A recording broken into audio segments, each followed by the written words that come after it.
Cet après-midi, donc en fin de journée, nous avons une conférence débat avec des spécialistes qui, là, on est sur le côté un petit peu plus éclairé de notre manifestation.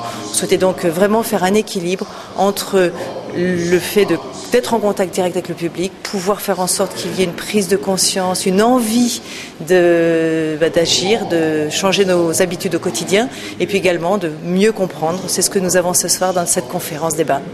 On vient apporter un peu une vision sur le traitement du déchet par rapport au réchauffement de la planète et du climat.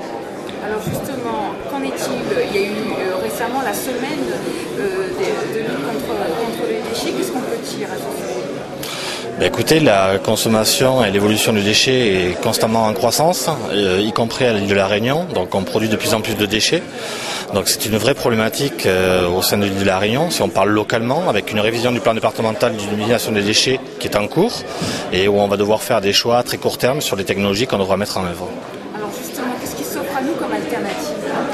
Il y a beaucoup d'alternatives. Aujourd'hui, on est sur une révision globale de la stratégie des déchets à l'île de la Réunion. Donc on va parler principalement des grosses installations qui devraient être mises en place pour assurer le traitement de ces déchets.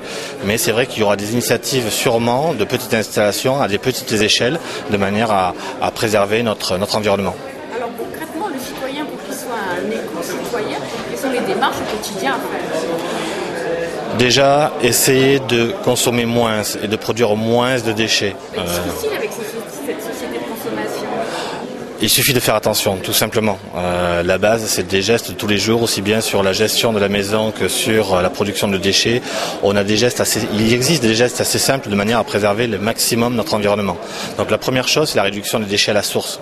De laisser directement le déchet au plus près du point de consommation. C'est déjà des choses pour qu'il soit recyclé le plus rapidement possible. Un citoyen qui fait attention pourrait diminuer de combien sur l'année ces kilos de déchets? Aujourd'hui, on sait que aujourd'hui, par rapport aux traitements qui sont en place, il y a des méthodes et des solutions pour réduire de 10 à 15% la production de déchets déjà dans le foyer. Alors, quel va être votre rapport aujourd'hui à cette table ronde à l'occasion de Copenhague? Parler un petit peu du dispositif français qu'on est en train de mettre en place au travers du Grenelle de l'environnement. Donc l'ADEME, c'est un outil de l'État qui est représenté ici à La Réunion. Donc peut-être de parler du dispositif global français et puis de ce que nous faisons concrètement à La Réunion. Concrètement, justement, parlons-en de ce que vous faites. Alors ce que l'on fait, on ne le fait pas seul déjà.